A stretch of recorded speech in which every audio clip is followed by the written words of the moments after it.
Olá, sejam bem-vindos ao nosso novo programa O Poder em Debate.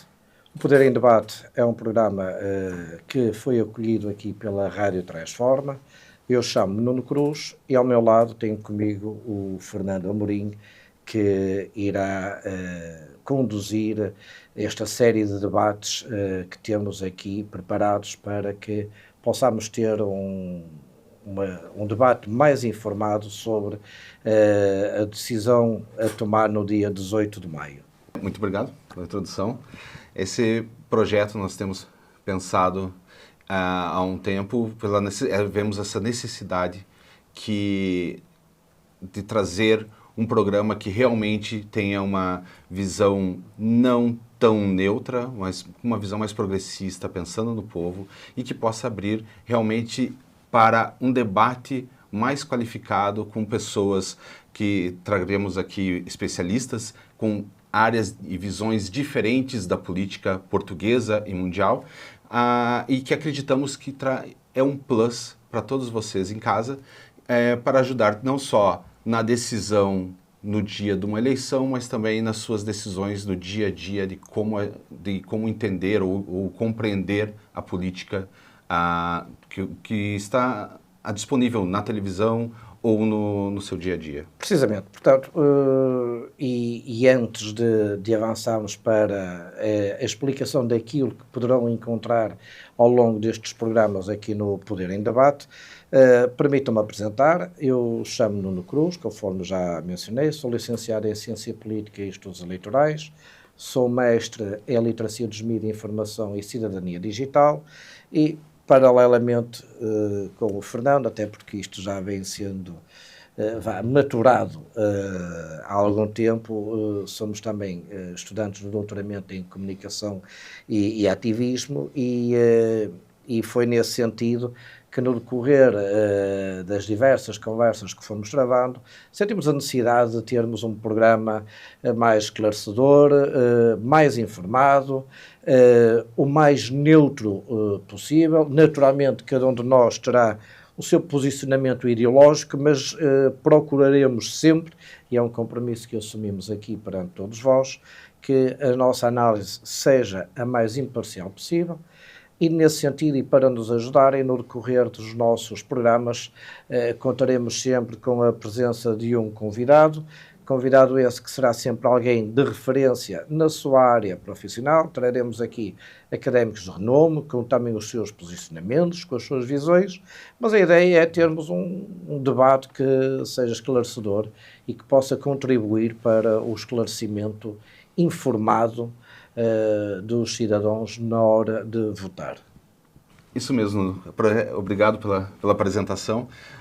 E meu nome é Fernando Amorim, sou licenciado em Ciência Política e Estudos Eleitorais, mestrado em Relações Internacionais e estou doutorando junto com o Nuno em Comunicação e Ativismo, no curso de Comunicação e Ativismo.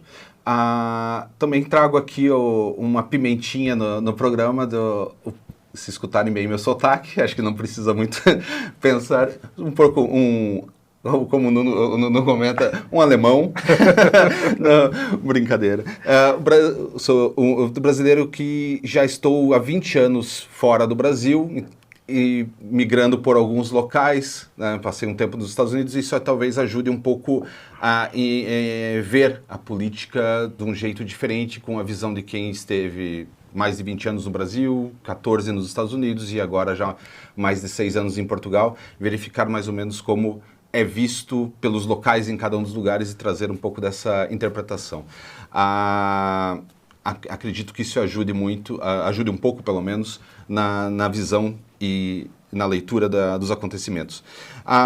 Gostaríamos, hoje, nós vamos tratar bastante dessas legislativas antecipadas. É o foco do programa de hoje, seria esse, a antecipação das legislativas, e que o nosso convidado que traremos hoje no professor Rui Albuquerque, o professor doutor Rui Albuquerque, que é um especialista na política especialista na área sobre o liberalismo. E sobre o liberalismo, isso é visto mesmo até vamos ver, por pessoas da iniciativa liberal, é visto como uma referência, mas não só. mas dentro da área acadêmica, em Portugal, é uma referência no liberalismo com vários livros publicados, né, nessa área e também administrando, sendo diretor do curso de cursos de Relações Internacionais, sendo professor também na área de Direito e em doutoramentos em Direito. Pronto, e conforme disseste bem, o objetivo deste programa, aliás, e os seguintes, será analisarmos a questão das eleições antecipadas, verificarmos se haveria ou não alternativa à dissolução da Assembleia da República. Eu já escrevi sobre isso, já publiquei. Eu acho que se há um pai para esta instabilidade política, o pai é o professor Marcelo Rebelo de Sousa, e porque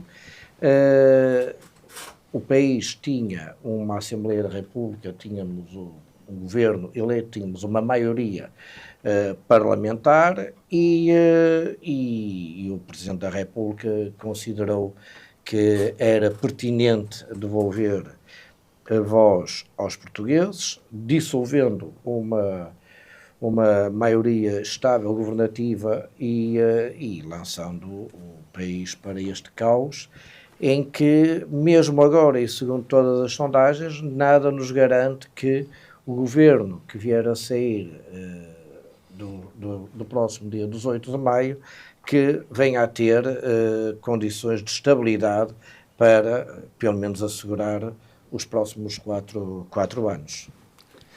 Correto, não concordo, principalmente analisando, vendo como é o sistema político português. Com o presidente tendo que funcionar como um estabilizador, como um moderador e não um desestabilizador. A intenção das forças políticas dentro do parlamento sempre é alcançar a maioria. Então, o presidente não deveria deixar esse peso entre os parlamentares em decidirem entre eles se vão ter estabilidade ou não. Dentro do parlamento, temos forças diversas que estão sempre em luta para conseguir colocar o seu plano em ação. O presidente caberia isso, manter a estabilidade, manter o governo em funcionamento, manter pelo menos o sistema em funcionamento e não, a todo momento que tem uma dúvida, não saber como decidir e jogar essa decisão em cima do povo. O povo já decidiu nas eleições anteriores. Tinha dado maioria. Já mas, quer dizer, antes até. Certo, sim, é isso. O governo de António Costa tinha maioria para governar, não havia nada que pudesse ser, quer dizer, comparando com os casos que agora têm vindo a lume, quer dizer, não havia nada substantivo que pudesse levar a que o Presidente da República dissolvesse a Assembleia da República. Ele usou a chamada bomba atómica que é para ser usada, mas não é nestes casos, de uma forma leviana, que é, os portugueses que me deram uma maioria ao Dr. António Costa, portanto, se ele se demitir, eu faço cair o governo. Mas que é isto? Mas não havia uma maioria. Porque é que não se deixou seguir? Porque é que não se deixou seguir o normal funcionamento? Mas também é por isso que teremos cá hoje para nos ajudar a debater, a esclarecer, com uma visão, digamos, um pouco enviesada. Neste caso, vamos ter que dizer. Mas teremos cá o professor Rui Albuquerque, que seguramente nos vai ajudar a esclarecer que motivos poderão ter levado o Presidente da República a dissolver a Assembleia e a trazer o país para esta instabilidade e que, segundo e fazendo fé nas sondagens, não se perspectiva que venha a haver grandes mudanças aos 18 de maio. Aparentemente, mantém-se a mudança que tiver não traria nenhuma maioria para nenhum lugar, nenhuma estabilidade. E realmente, no meu ponto de vista, realmente é difícil compreender o motivo porque o presidente Marcelo Rebelo de Sousa decide fazer essas, não só uma, mas ou mais de uma dentro do seu próprio mandato. E sim, eu espero que, não só espero, tenho certeza que o nosso convidado de hoje poderá nos esclarecer muito, porque a visão dele do Dr. Rui Albuquerque é diferente em alguns, na parte ideológica do que a minha, mas ele já passou por muitos outros momentos desses e também já esteve dentro de conversas, do estabelecimento do poder, que entende muito mais, talvez, do que eu próprio, como funcionaria essas decisões aqui em Portugal. Precisamente. E também importa abordarmos que é as questões que efetivamente dizem respeito aos portugueses. Portanto, que políticas é que deveriam de estar a ser discutidas e não os casos. Eu muito sinceramente, eu já não dou para o auditório de saber se o betão veio da empresa X, se a casa... A mim, diz-me zero. Aliás, diz-me a mim e diz a esmagadora maioria dos eleitores, acredito. Porque aquilo que nós precisamos é de respostas concretas. Que propostas cada um dos atores políticos, que propostas cada um dos partidos terá para apresentar. Que propostas para a habitação, que propostas para fortalecer ou não, vamos ver diversas opiniões, por exemplo, o Serviço Nacional de Saúde, que propostas para dinamizar a economia, e depois há aqui um tema que, Fernando, a mim, eu não queria dizer outra vez, também já não dou por esse peditório, que senão ainda vão me julgar que eu sou um avarento, mas nós andamos há décadas a discutir o aumento do salário mínimo. Sim, é importante, sem dúvida, mas o salário mínimo tem de ser aquele salário que as empresas pagam a alguém que não tem experiência profissional, que acabou agora o ensino básico, que chegou ao mercado de trabalho e então vai passar por aquele período de experiência e aí concedo, nesta primeira fase, que se esteja a discutir o aumento do salário mínimo. Infelizmente, aquilo que nós temos visto é que o salário mínimo está a ser a base. Sim. É que tu chegas ao mercado de trabalho e é estabelecido o salário mínimo. E há portugueses que, décadas após décadas, nunca saíram do salário mínimo. Sim. Que políticas é que há para incentivarem as empresas a não estar a discutir o salário mínimo, mas aumentar o salário médio? Porque a questão é esta. Porque quando vem depois alguém dizer, mas por exemplo, na Suíça nem sequer existe salário mínimo. Pois, eu não me importava de ir morar para a Suíça. A mentalidade, se calhar, dos empresários é diferente. Agora, é preciso perceber que políticas é que levam a que os empresários, por exemplo, na Suíça, tenham este tipo de abordagens. E acho que são estas as questões, são estes os temas que deveriam estar a ser colocados na ordem do dia, mas ao fim e ao cabo aquilo que se vê é a discutir os casos e os casinhos, depois a discutirem aqueles que querem limpar Portugal e que depois, ao fim e ao cabo, eles não conseguem arrumar a própria casa. Depois, a mim também me choca isto, tentando cobrir todas as áreas do espectro político. A mim também me chateia que quando se vai entrevistar alguém mais à esquerda que se venha, então e o que é esta de Putin? Eu não quero saber disso, eu não quero.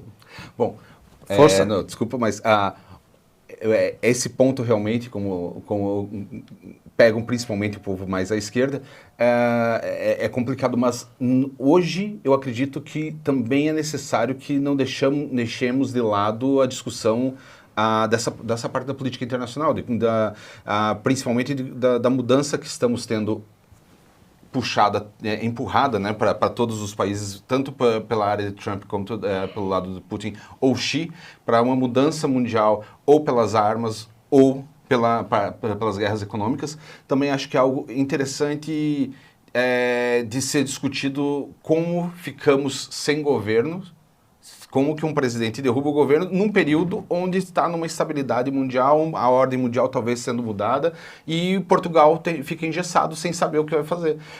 Temos o problema interno, como também a imigração, é importante falar muito aqui, Sim. E estamos sem governo e perdendo, como tivemos, perdendo, por exemplo, o primeiro-ministro estava no Brasil, quando estavam se reunindo na França, verificando o que iam fazer para responder a Putin, talvez um exército europeu, ou as discussões ocorrendo aqui, e agora nós não temos nem governo para poder discutir em nome, ou se preparar e decidir o que vai ser feito no futuro. Sim, é verdade. Portanto, são estes os temas que nós vamos procurar debater aqui. Queria lembrar só mais uma coisa. No final do programa, também nós vamos fazer uma apresentação, indicação de livros. Recomendações de leitura. Recomendações que acreditamos seria mais interessante. Mas com uma particularidade, é que este nós lemos mesmo. É verdade. É que vê-se muitos programas aí que no final, as recomendações da semana, e então enchem quase uma mesa com 20 Toda livros. Toda semana 5, 6, 7 livros. É como se alguém tivesse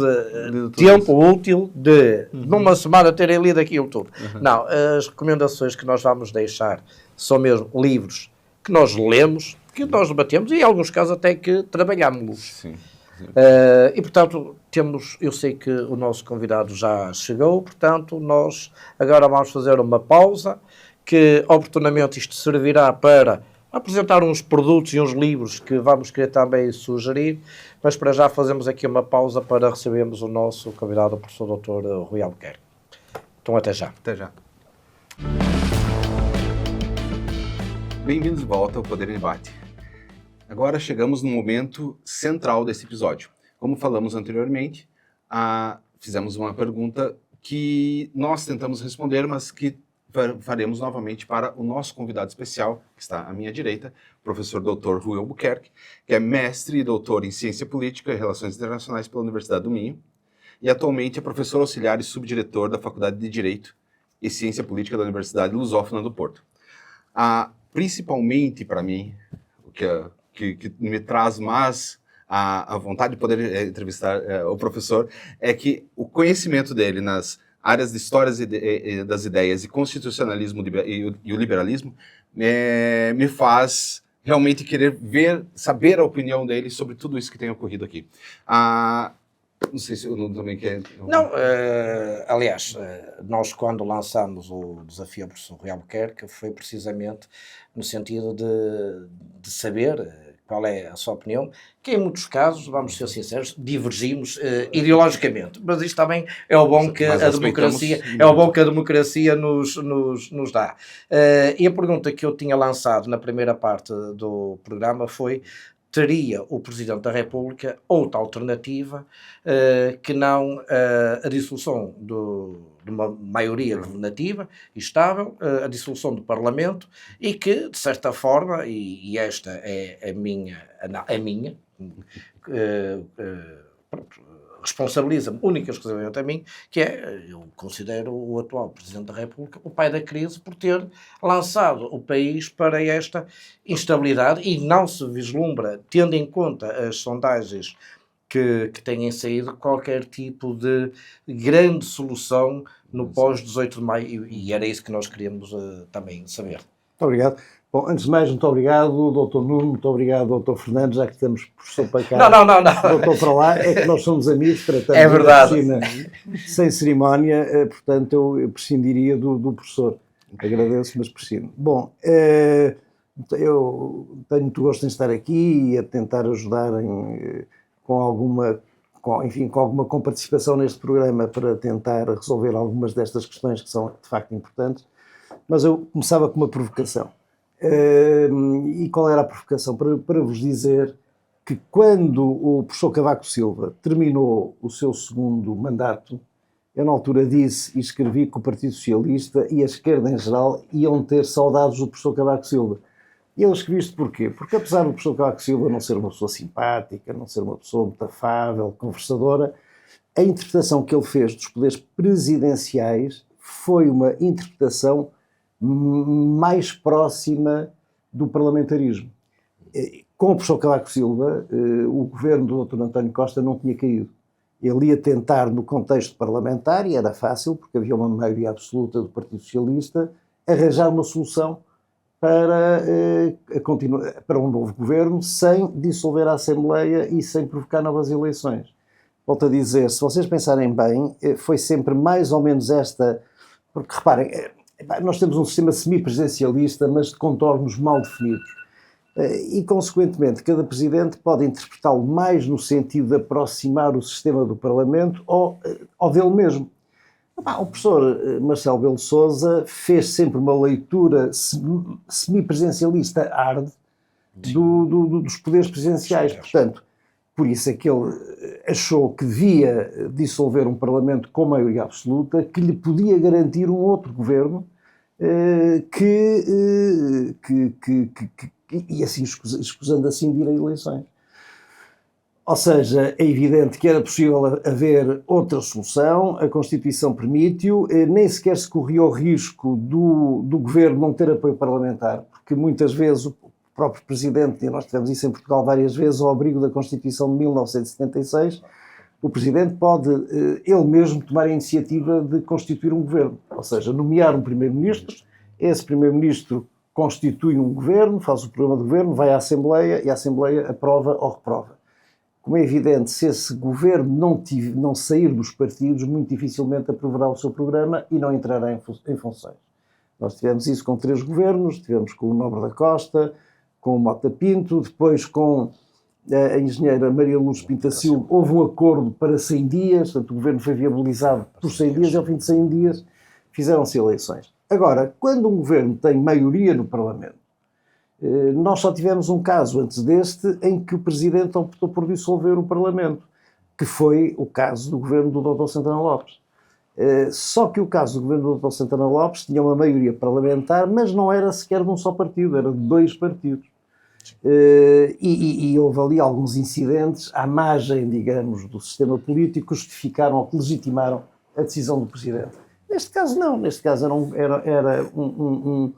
um partido que tinha uma maioria absoluta no Parlamento, cujo primeiro-ministro, por razões que se compreendem, teve que se afastar da chefia do governo, e o partido dispôs-se a encontrar um novo primeiro-ministro se o Presidente da República entendesse fazer assim. O Presidente da República entendeu não o fazer, provocou a queda do governo, dissolveu a Assembleia e fez novas eleições, de onde saiu o resultado que saiu.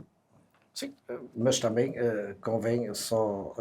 eu até fui confirmar aqui uma questão, mas convém não esquecermos que quando o Presidente da República dissolve o governo de Santana Lopes, em abono da verdade, o governo não era bem de Santana Lopes. Portanto, ele assumiu porque foi na altura em que o Dr. José Manuel Barroso foi para a Europa. Mas aqui seria a mesma coisa, ou seja, aqui se houvesse a nomeação do outro Primeiro-Ministro, não tinha sido o candidato a votos que estaria a ser nomeado, o candidato a votos pelo Partido Socialista. Certo. Portanto, aí a situação era muito parecida, ainda por cima a saída dos 2 Primeiros-Ministros teve a mesma direção que foram as instituições da União Europeia.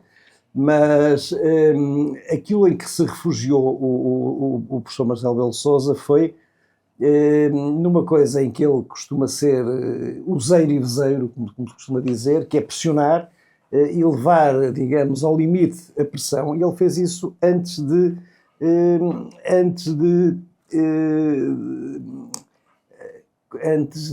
da questão do Orçamento de Estado, quando fez cair também um governo por não ter tido a aprovação do orçamento. E, portanto, foi nessa racionalidade que cai um governo porque o Parlamento não aprova o Orçamento de Estado.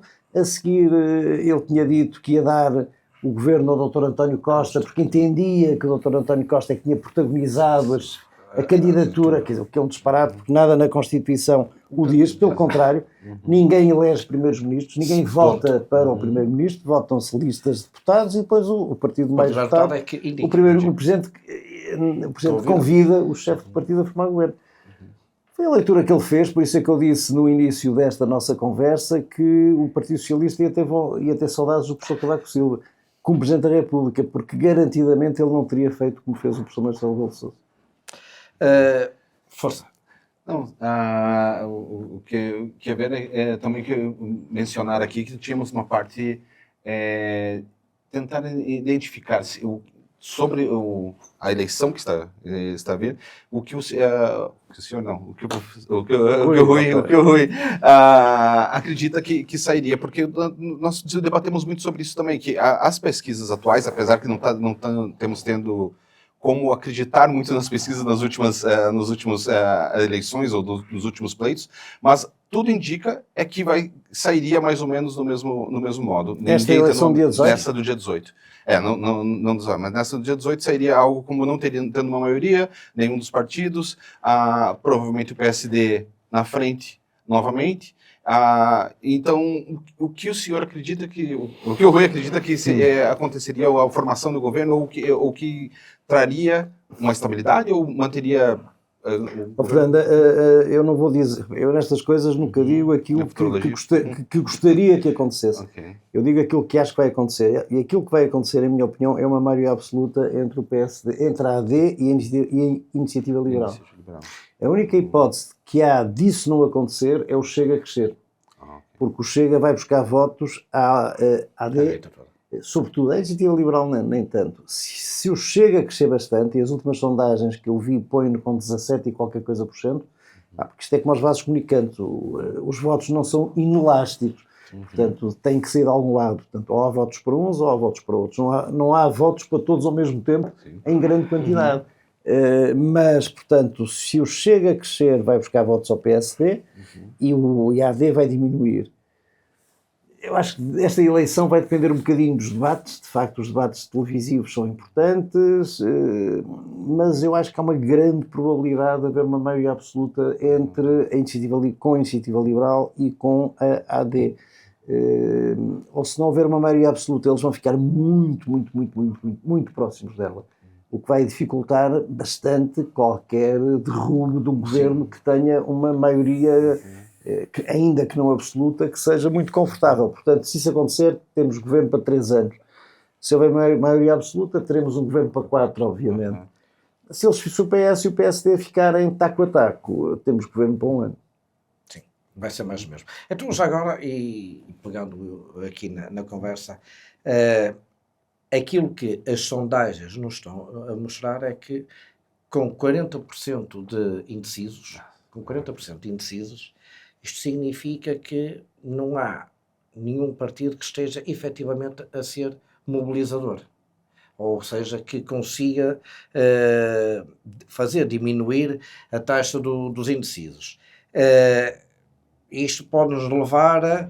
Será que são as políticas propostas que não estão a dar resposta? Ou seja, eu ainda não vi propostas concretas, por exemplo, para a habitação. Vejo toda a gente a falar na questão do aumento exorbitante, quer do valor das rendas, quer do preço das casas, mas o que é certo, propostas concretas, medidas concretas, tirando uma medida peregrina que foi apresentada ainda na altura do governo do Dr. António Costa, que era nacionalizar quase as casas que eu tivesse e serem postas no mercado de arrendamento, ignorando o património do Estado ao abandono. Eu não acredito que esta medida para ajudarem os jovens a comprar casa que venha a surtir o efeito desejado, ou seja, não há uma medida que nós consigamos ver que seja efetivamente eficaz para baixar o preço da habitação. No que concerne à saúde,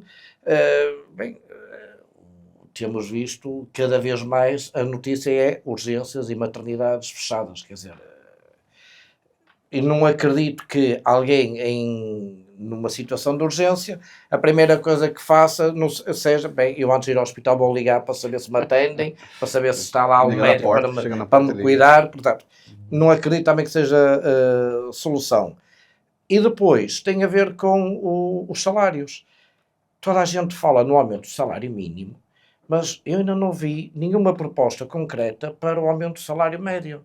Porque o salário mínimo, eu considero que é imoral haverem pessoas que durante décadas e durante toda a sua carreira contributiva receberam um salário mínimo. O salário mínimo deveria ser aquele salário, e repetindo-me, que as empresas pagam a alguém que não tem experiência profissional, chegou agora ao mercado de trabalho e então aí começa, durante o período experimental, e até para vermos se vai adequar à função, recebe um salário mínimo durante aquele período de adaptação. E depois, a partir daí, começar a receber um salário decente, um salário médio, que permita que uma pessoa, sozinho, tenha capacidade de pagar uma casa e de ser verdadeiramente independente. Ora, hoje em dia, quem morar no Porto, com o salário mínimo, não consegue alugar um quarto.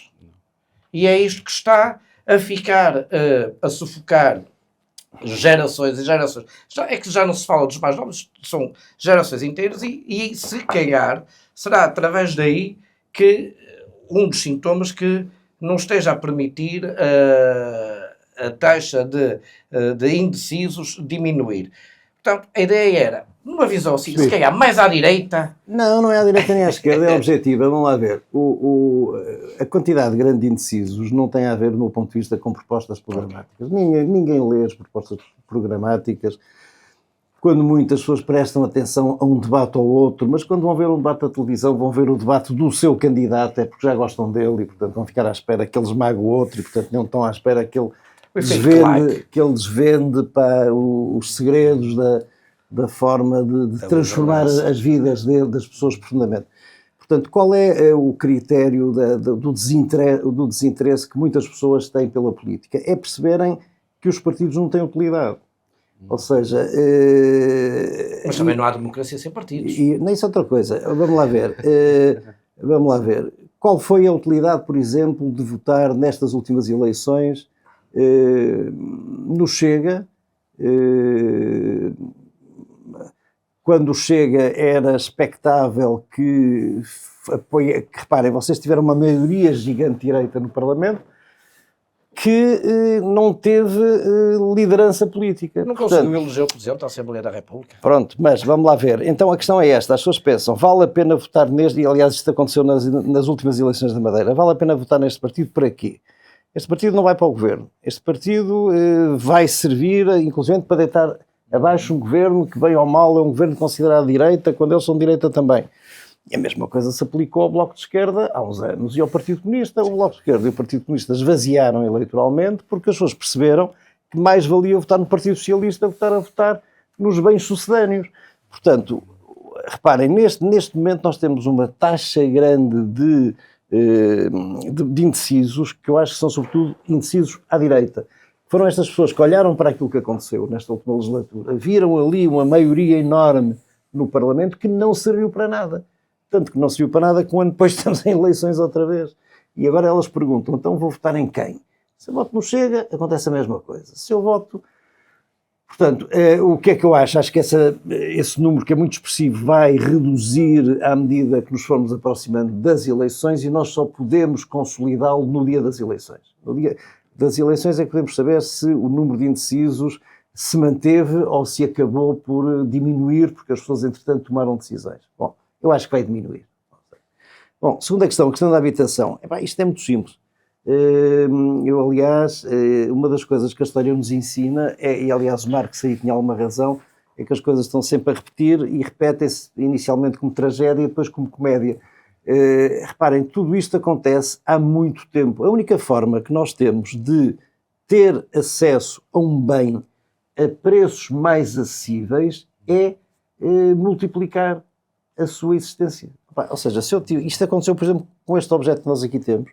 Eu, a primeira vez que tive um telemóvel, era um telemóvel fixo no carro, era uma coisa estranhíssima, a gente falava ao telefone dentro do carro, e aquilo custava dinheiro, um dinheiro absurdo, quem pagou foi a empresa, portanto... O que é que faz o capitalismo? O capitalismo é um sistema de produção, não é uma ideologia. É um sistema de produção que pega em protótipos, coisas que são úteis às pessoas, coisas que as pessoas querem ter. E quando elas aparecem, porque são raras e a produção daquilo é caríssima, e depois o capitalismo pega naquilo e reproduz aquilo aos milhares, aos milhões, conforme a necessidade dos consumidores. Portanto, com as casas aplica-se o mesmo. Nós temos casas que têm rendas muito altas porque, infelizmente, nós nos últimos 10, 12, 15 anos fabricámos ou produzimos um número muito reduzido de casas. Eu não tenho aqui os números, não vim preparado para isso, mas comparado com aquilo que se fazia há 15 anos, o número é para aí 10%.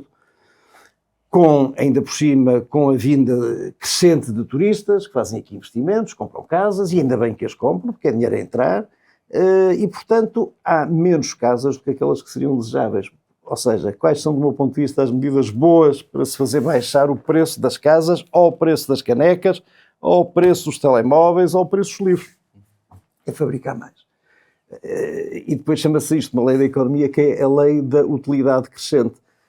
Eu, se comprar este livro, e se só existir um exemplar no mercado, se eu gostar muito deste livro, estou disposto a dar uma quantidade de dinheiro. Mas se a seguir houver aqui outro igual, eu já dou menos. Se houver um terceiro, dou menos ainda.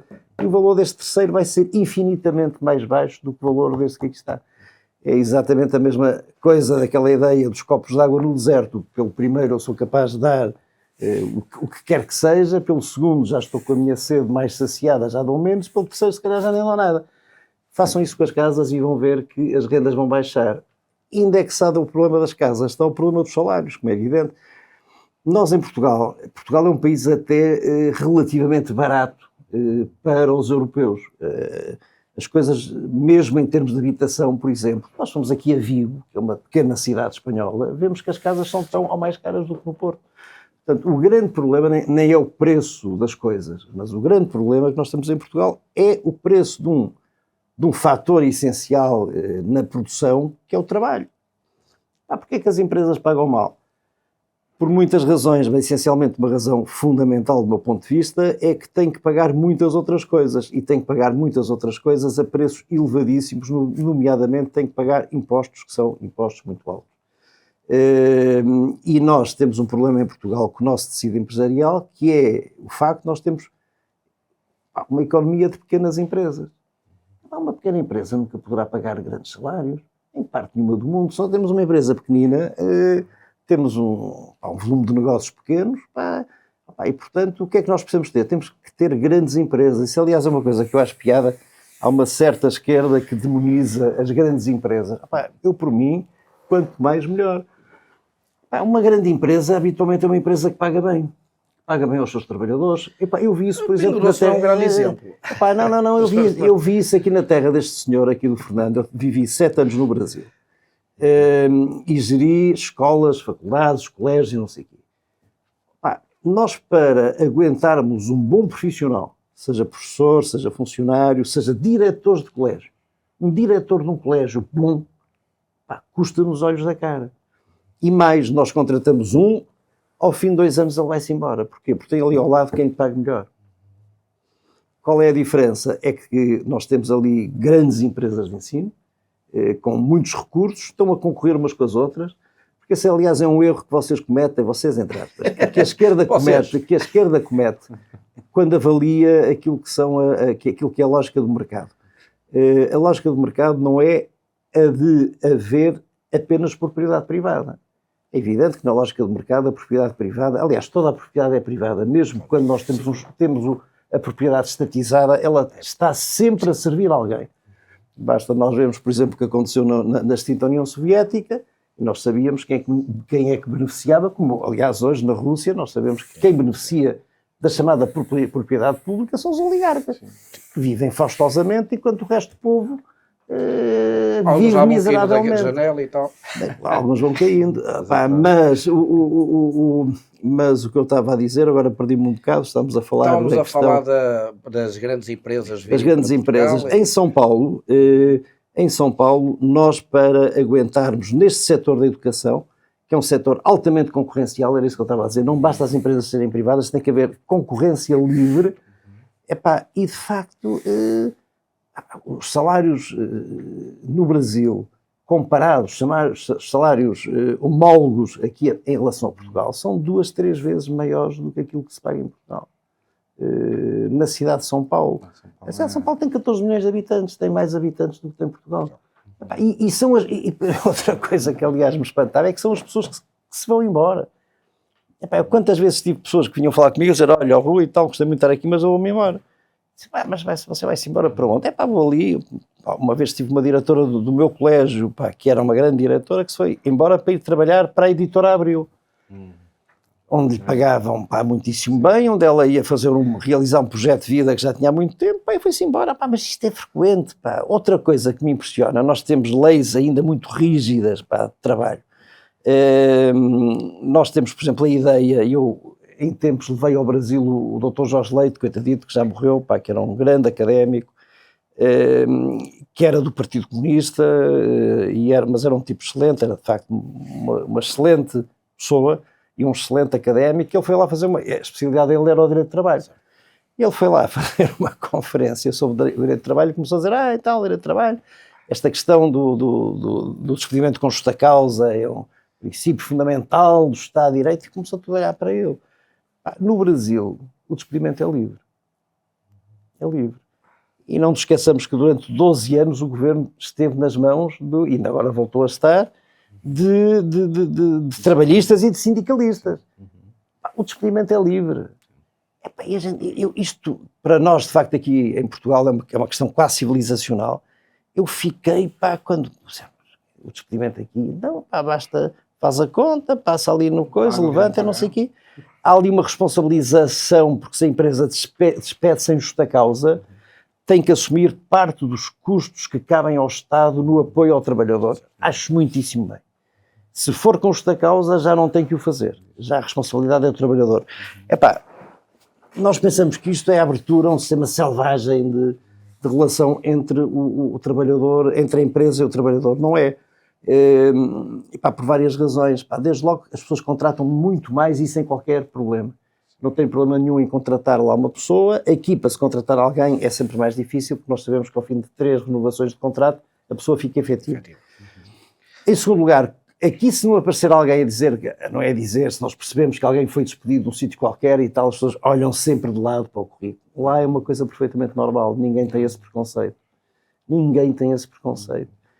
E depois, eu nunca despedi ninguém em São Paulo, tive que despedir uma vez uma pessoa, mas por questões que não tinham nada a ver com o seu trabalho, mas tive muitas pessoas que se despediram. Porquê? Porque iam para sítios onde iam ser melhor remunerados do que eu ali podia pagar. Portanto, eu acho que nós temos que ter, e nós em Portugal não tivemos isso nestes 50 anos, 25 de Abril, nós precisávamos ter um espírito mais aberto e não ficarmos absolutamente sedimentados em ideias que pensamos que são ideias inquestionáveis, porque são. Então, desculpa, mas em termos de propostas, sequer fiscais, para que efetivamente houvesse uma aposta no crescimento, no aumento do salário médio para as empresas. Eu não sou fiscalista. Certo, mas sim, estamos aqui a discutir. Vamos lá, há várias coisas ao mesmo tempo, que eu acho é o seguinte, assim, qualquer empresa tem um cofre, ok?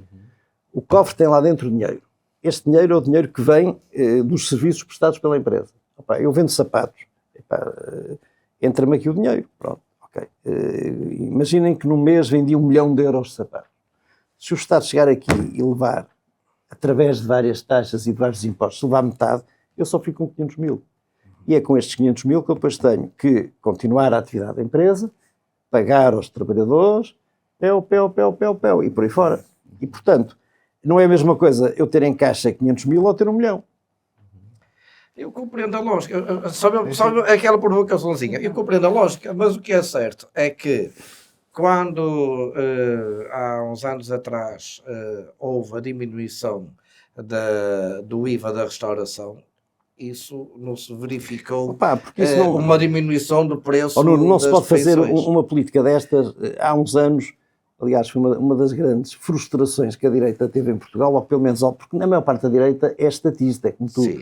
A maior parte da direita defende que o Estado tem que ser forte, autoritário, tem que ser fiscalizador moderador. E que tem que cobrar muitos impostos. É exatamente a mesma coisa que vocês. A maior parte da direita é igual. Por isso é que eu não sou nem de esquerda nem de direita, sou liberal.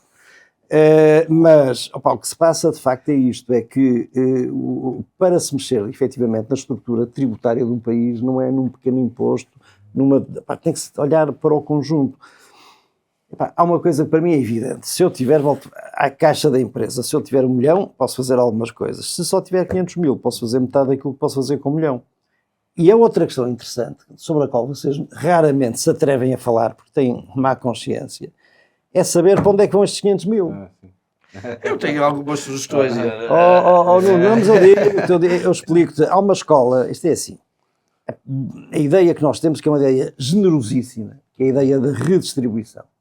A ideia de que se nós formos buscar um bocadinho a quem ganha muito, para dar esse bocadinho a quem ganha pouco, todos ficamos a ganhar. Esta ideia é belíssima, uma ideia muito bonita. Podia estar na Bíblia, no Antigo Testamento, no Novo Testamento, podia fazer parte daquelas orações de Cristo. O problema é que depois esse bocadinho cada vez cresce mais, e não há na história da humanidade nenhum exemplo do bocadinho a diminuir. O bocadinho cada vez cresce mais, é progressivo. E o outro problema, que aliás está muito bem estudado por uma escola de economia norte-americana, que é a Escola de Virgínia, que é a Public Choice, é saber o que é que o decisor público faz com esse dinheiro.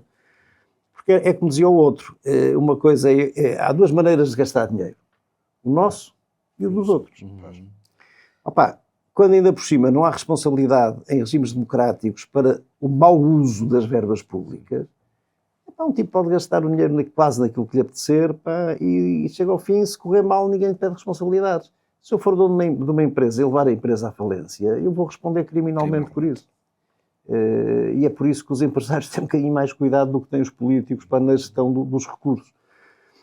Portanto, reparem, os políticos têm decisões que, na maior parte dos casos, que têm em vista a satisfação do interesse próprio. Eles também têm interesse. Não é, aliás, é outra das utopias que alguma esquerda segue, que é a utopia de que vocês partem assim. Não podemos confiar no mercado porque o mercado são pessoas. E as pessoas são más, são isto, são aquilo, são aquilo outro, enganam-se. Pronto, então temos que intervir no mercado. E a gente espera que quem vai intervir no mercado para evitar as pessoas sejam anjos. Assim, uns anjos com umas asas, até quem sabe Deus Nosso Senhor, mas não, vocês vão dar poder a outras pessoas para intervir naquelas pessoas. E como agravante é que vão dar poder, é que no mercado temos todos o mesmo poder. Quando entregamos ao Estado a soberania, eles podem fazer de nós gato sapato. Como é que vocês desconfiam de milhões de pessoas e depois vão acreditar num grupo de eleitos? Isto é uma velha utopia que vem do Platão. O Platão, na República, disse que o bom governo era o governo dos sábios. Tinham que ser os sábios a governar-nos. Só que nós somos todos iguais, meu amigo. Isso é outra coisa que eu acho muita graça na racionalidade da esquerda. Somos todos iguais, segundo a esquerda, mas depois há uns que são mais iguais do que outros. Nós somos todos iguais, temos todas as mesmas paixões, as mesmas apetências, as mesmas intenções, às vezes boas, às vezes más, se nos derem poder. E se não nos controlarem o poder, vai por aí fora. Força. Eu seria só uma parte da... Apesar que agora eu vou acabar voltando um pouco anterior, mas é só para fazer um comentário realmente da parte do Brasil, que uma diferença que eu noto muito aqui também, essa parte de não poder despedir. Estou há 6 anos aqui, eu só descobri depois de 5 anos, porque eu continuo trabalhando para uma empresa americana. Então, aqui eu não sabia, e mesmo eu tendo algumas costelas marxistas, eu acho estranho a empresa privada que tem um dono não poder demitir alguém depois de um certo tempo. Só que uma pequena interjeição. Não poder demitir é não poder contratar. Pois é, sim. É limitar a contratação, porque as pessoas ficam, eu vou contratar este cara e este cara daqui a algum tempo, não sei o quê, depois vou ficar com ele aqui na mão, Então, porque há vários exemplos no mercado que desmentem. Não, sim, mas assim, como um marxista, eu não sou bem... vim do marxismo, hoje em dia não sou tanto, mas digamos assim... Mas gostas de dinheiro. Isso também, eu gosto da vida... Há um belíssimo artigo que eu li há uns anos, há um belo artigo que eu infelizmente perdi-lhe o rasto, que é uma coisa que me dá graça, um artigo em espanhol, tipo a dizer, eu sou isto, aquilo, aquilo outro, sou marxista, sou isto, aquilo... Mas estou aqui sentado num belo restaurante, tenho ali o meu BMW à porta, como do meio do melhor, chego a casa não sei o quê, ou seja, afinal isto do capitalismo não é assim tão mal quanto isso. Fernando, basta lembrar o que aconteceu na China. Sim, na China, o Deng Xiaoping, que era um grande homem, teve aquele problema em Tiananmen, mas fora isso foi um grande homem. Deng Xiaoping, um belo dia, levantou-se e disse uma frase que ficou para a história, disse assim, enriquecer é glorioso. Nós imaginamos na China maoísta alguém a dizer isto, mas eles criaram um sistema. Ainda hoje tive uma discussão com um tipo que é o João Brás, que é um tipo que é filósofo, sobre isto, que ele comparava a ditadura chinesa à ditadura putinista. Eu disse, não, apesar de tudo há uma diferença, porque os chineses preocuparam-se em dar dinheiro às pessoas. E tiraram da miséria milhões de pessoas que morriam à fome. O tipo na Rússia não quer saber isso para nada, se morrem à fome, se não morrem. É outra racionalidade. Aliás, o tipo na Rússia concentrou a riqueza nos oligarcas, em meia dúzia de tipos. Na China não. A China, isso é notável. Numa civilização onde há 30, 40, 50 anos, milhares de pessoas morriam à fome. Qual foi a receita da China? Qual foi a receita da China? Foi o capitalismo. Foi o capitalismo. As ilhas capitalistas produzem para a China toda. Outro comentário sobre essa parte do brasileiro, dessa de dificilmente manter ele no trabalho, que aqui eu também noto a diferença nisso, ao ter essa estabilidade. Parece que o que me parece quando eu vejo os portugueses é que eles querem chegar nesse emprego e ter a estabilidade. É mais ou menos como no Brasil nós vemos quem vai para o funcionalismo público. Agora... aqui era assim antigamente. Aqui o funcionalismo público era uma garantia de trabalho até à morte. E mesmo depois de morrer, toda a gente ganhava, a família ganhava, até era bom às vezes morrer. Temos partes no Brasil assim, principalmente os militares. Mas, sim. E nós também está aqui, nós tivemos uma guerra em África durante muito tempo. Mas o que eu noto também lá é que nós temos uma diferença também na parte educacional. Eu, no início, em 94, eu fazia engenharia. Então, eu cursei engenharia mecânica por 3 anos, na PUC, né, que aqui é católica, né, então é a Pontifícia Universidade Católica. Lá, desde o início, desde o primeiro dia de aula, os professores falavam que não deveríamos ficar mais do que 2 a 4 anos numa empresa. O crescimento não privado era somente adquirir o conhecimento numa empresa e ser pago por uma outra para trazer esse conhecimento do que dava certo e errado naquela outra. Então nós dentro, mas era na área de engenharia, mas independente, era o que se passava dentro. Depois disso eu estudei na Federal. Nunca na Federal era falado sobre isso. Nunca foi falado isso na Universidade Federal. Então ela tinha um tipo de visão diferente de como é tratado e criado alguns, mas realmente dentro da cultura brasileira tem muito isso. Mas há uma coisa fundamental que é preciso dizer aqui, e que eu conheci em 1999, e fiquei de boca aberta. Eu fui em 1999 fazer uma viagem de trabalho a São Paulo, fui ver universidades, e vi as melhores universidades do mundo lusófono. Estão no Brasil, não estão esta coisa Coimbra, Lisboa, qualquer coisa. As melhores universidades do mundo lusófono estão no Brasil, mas dão-nos uma distância gigante entre as nossas melhores universidades e as deles. Em termos tecnológicos, em todos os aspectos, tudo, equipamentos, aquilo é brutal. Depois tem coisas más, obviamente. Também tem coisas más, mas a média daquilo é muito superior à nossa média e depois tem coisas de topo de gama que nós nunca atingiremos. Então, já agora, se me permitem, até porque temos ali um relógio que corre contra nós, e pegando na provocação da Caixa, nós temos por base um Sistema Nacional de Saúde, um Serviço Nacional de Saúde, que é universal, e que, independentemente de de necessitar de uma cirurgia, seja ela barata ou cara, até porque todos somos iguais, eu chego ao Serviço Nacional de Saúde e tenho acesso. E tenho acesso porque o Serviço Nacional de Saúde é alimentado. O problema é que isso não é verdade. Tens acesso à secretaria. Depois, acesso à consulta demora tempo. Ao tratamento demora muito mais tempo. O problema é este, Nuno. Repara, nisto o mercado nunca se engana. E o mercado são as pessoas. O mercado somos nós, não somos os diretores financeiros. Aliás, houve uns patetas há uns anos que resolveram vir para a televisão dizer que iam pôr uma queixa do Ministério Público contra o mercado, contra os mercados internacionais. É uma coisa surreal, porque isso não existe. São bilhões de pessoas. Não é? Mas isto para dizer o quê? O problema é que é evidente que nós devemos estimar o Serviço Nacional de Saúde. O Serviço Nacional de Saúde é um bem público inestimável, só que não é verdade o que tu disseste, porque nem todos temos acesso ao Serviço Nacional de Saúde, não temos acesso igual ao Serviço Nacional de Saúde, e mais grave do que isso, se tivermos uma doença grave, podemos morrer com ela no Serviço Nacional de Saúde. E é por isso que eu dizia há pouco que o mercado nunca se engana. Isto quer dizer o quê? Se vocês forem ver o número de seguros de saúde que nos últimos anos foram subscritos, ele cresce exponencialmente. Isto significa o quê?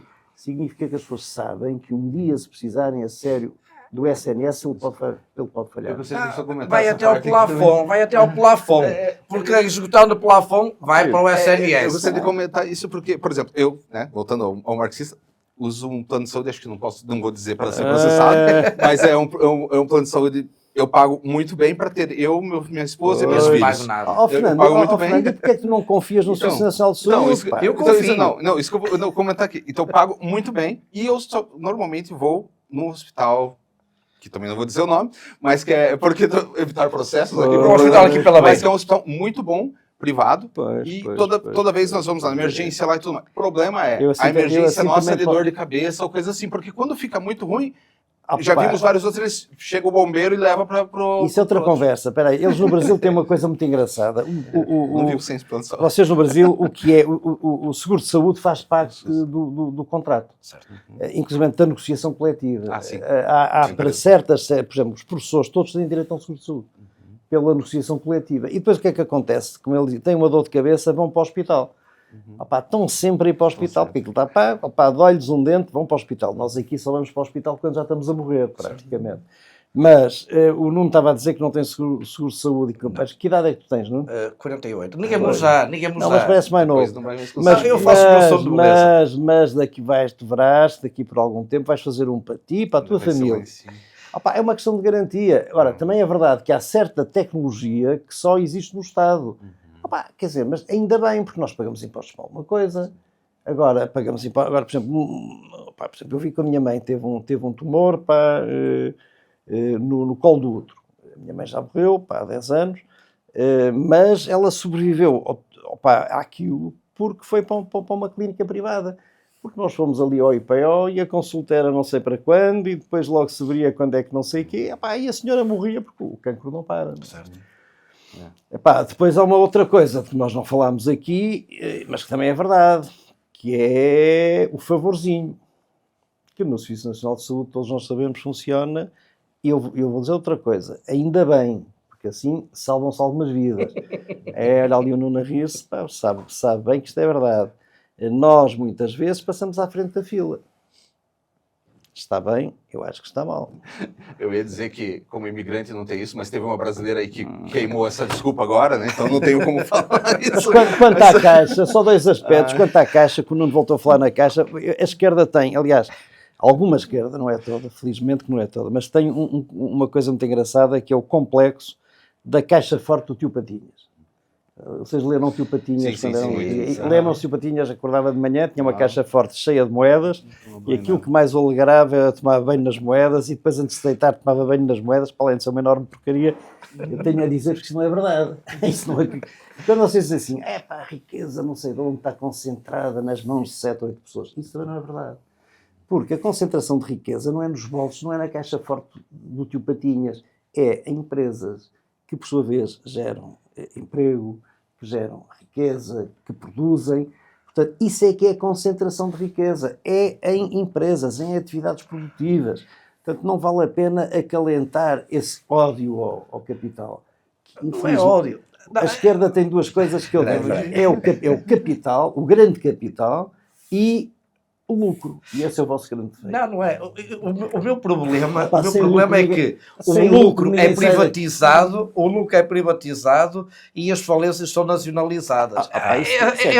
Essa é que é a minha. Mas aí a culpa é de quem? A culpa é do Estado, que tem um sistema de justiça que é inoperante. Porque assim, as coisas os prejuízos só vão para o Estado se o sistema de justiça não trabalhar. Nos bancos, quer dizer, é tudo bonito, mas porquê é que nós tivemos bancos a falir? Porque a autoridade fiscalizadora, o Banco de Portugal, não fez o seu trabalho. Eu não me esqueço que 2 ou 3 dias antes do BES declarar a situação em que estava, o próprio chefe de Estado disse que aquilo era um banco seguríssimo. Portanto, ninguém cumpre o seu trabalho em Portugal. Portanto, a culpa não é evidente. Se eu for dono de um banco privado falido, eu vou tentar tudo para salvar o banco, é evidente. Agora, tem que haver quem fiscalize, e isso acho que é uma função do Estado, que infelizmente em Portugal o Estado não cumpre bem as suas funções de fiscalização. Sim, ainda há pouco demos um exemplo da Autoridade da Concorrência, porque o preço do barril de crudo está em mínimos de há 5 ou 6 Nós anos estamos em máximos. e nós estamos em máximos na altura de abastecer. E dizem que não há qualquer tipo de incongruências. Não Bem, há? Então espera aí que vamos falando que eu tenho aqui uma linda fotografia. Não há incongruências, pois não? Então espera aí. Olha, isto era o preço do diesel em Espanha há uma semana ou duas. Há uma semana. E nós a 1,55. E somos vizinhos. Portanto, nós agora temos as sugestões, não era? Sim, seria sugestões, acho que Vamos lá, vamos lá. começar para Então, essa área. Começam vocês. Pá, então que- pronto, ó, Fernando. Não é o convidado primeiro? Não, Eu trouxe até não sei, eu começo? Começas Sim, tu, é a podes primeira começar vez que tu. vamos fazer isso, então tudo bem. O livro que eu trouxe hoje, não sei se você consegue, o meu é nessa aqui, então é de La Boétie, discurso sobre a servidão voluntária. Para mim, para minha área de pensamento, eu acho que realmente é algo que nos traz a pensar. Nos traz a pensar, porque no que eu entendo, toda essa discussão que nós estamos tendo hoje, apesar de termos falado um pouco sobre a culpa do Marcelo, ou culpa de quem seja, ou até mesmo no começo não comentei, mas o que seria, achava que a disputa entre os parlamentares é realmente a tendência deles, no meu ponto de vista, é tentar derrubar sempre para conseguir ter a sua maioria depois, mas aqui eu, no fundo, vejo que a democracia nem sempre é a democracia que falamos aqui no Ocidente, né, no Bloco Ocidental, nem sempre é o que é dito, ou o que se acredita. E a servidão voluntária mostra como a tendência do humano, às vezes, é aceitar, pelo menos no meu ponto de vista, como eu entendi, e dentro, mitigando, juntando com o que eu acredito, como tem essa tendência do ser humano naturalmente, às vezes, acreditar ou aceitar a servir a outro por um ponto que ele somente acredita, mesmo sendo verdade ou não, dar o poder, aceitar o poder de um outro. E eu acho que isso aqui serve para muitos pontos de vista, porque, por exemplo, até na área alguns liberais, pelo menos eu já vi alguns, que enxergam totalmente diferente o livro.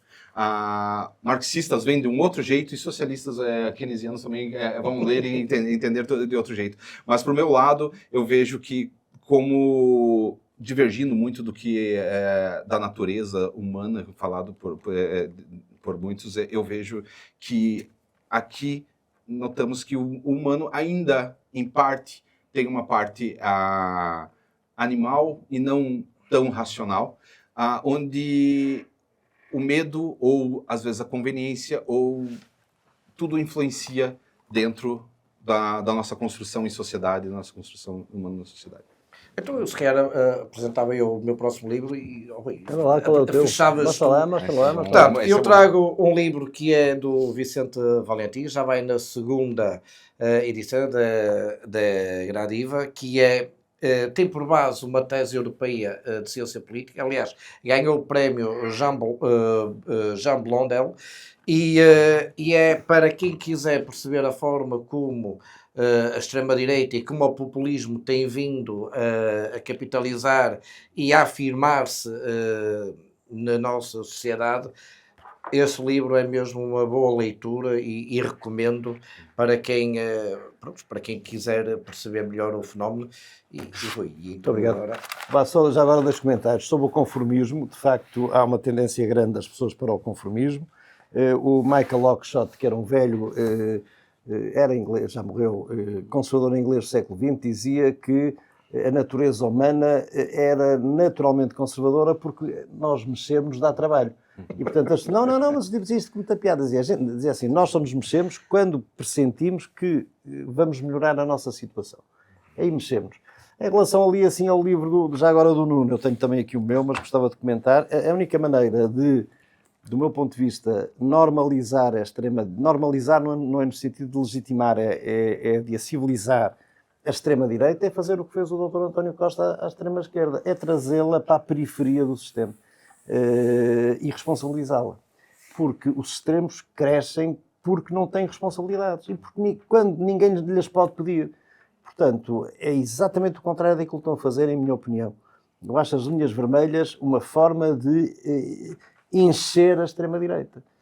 Aliás, vimos em França. Em França, eu acho que, ao contrário daquilo que nós estamos a pensar, a Marine Le Pen vai ganhar as eleições, acho que ela vai ser candidata e vai ganhá-las.